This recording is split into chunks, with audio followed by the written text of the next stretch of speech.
ഇത് ഇന്നലെ രാത്രി ഒരു 10 മണിക്ക് നമുക്കൊരു ഇൻഫർമേഷൻ വന്നായിരുന്നു.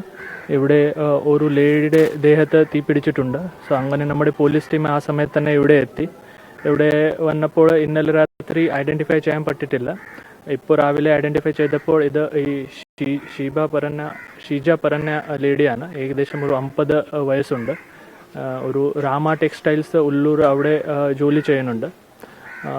അത് ബന്ധപ്പെട്ട് നമുക്ക് ഇപ്പോൾ കിട്ടിയ ഇൻഫർമേഷനിൽ ഇത് ഫോറൻസിക് പരിശോധന എല്ലാം നടക്കുന്നുണ്ട്. അതിൻ്റെ ഈ എക്സാക്റ്റ് തീ എങ്ങനെ പറ്റി അത് നമുക്ക് ഫോറൻസിക് പരിശോധന ശേഷം മനസ്സിലാവും. വീട്ടുകാരൊക്കെ എന്നോട് സംസാരിച്ചിട്ട് അവർ കുറച്ച് സംശയം പറയുന്നുണ്ട്.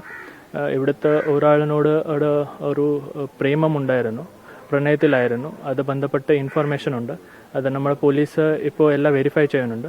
ഇത് ബന്ധപ്പെട്ട ഇൻവെസ്റ്റിഗേഷൻ ഇപ്പോൾ ജസ്റ്റ് സ്റ്റാർട്ട് ചെയ്തിട്ടേ ഉള്ളൂ. ഫോറൻസിക് പരിശോധനയും ബാക്കി എല്ലാ കാര്യങ്ങൾ കിട്ടിയ ശേഷം നമുക്ക് ഏകദേശം എന്ത് കാരണമാണ്, അതിൻ്റെ കൂടെ തന്നെ എങ്ങനെ ഈ തീപ്പട്ടി എങ്ങനെയാണ് അതെല്ലാം നമുക്ക് ഐഡൻറ്റിഫൈ ചെയ്യാൻ പറ്റും.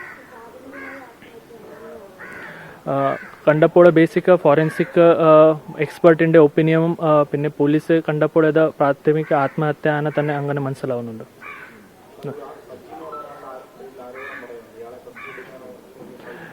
അത് നമുക്ക് ഇപ്പോൾ ഇൻവെസ്റ്റിഗേഷൻ സ്റ്റാർട്ട് ചെയ്തിട്ടേ ഉള്ളൂ. So we will investigate all the angles. Okay, ഇതുവരെ നമുക്ക് ആ ഇൻഫർമേഷൻ അവർ പറഞ്ഞിട്ടില്ല. നമുക്ക് ഇപ്പോൾ വിശദമായി ചോദിക്കാൻ സമയത്ത് മാത്രം ഫർദർ ഇൻവെസ്റ്റിഗേഷൻ എന്തൊക്കെയാണ് പറയാൻ പറ്റും. അതെ, ഇപ്പോൾ മോർച്ചറിയിലേക്ക് മാറ്റും. ഓക്കെ, ശരി, താങ്ക് യു.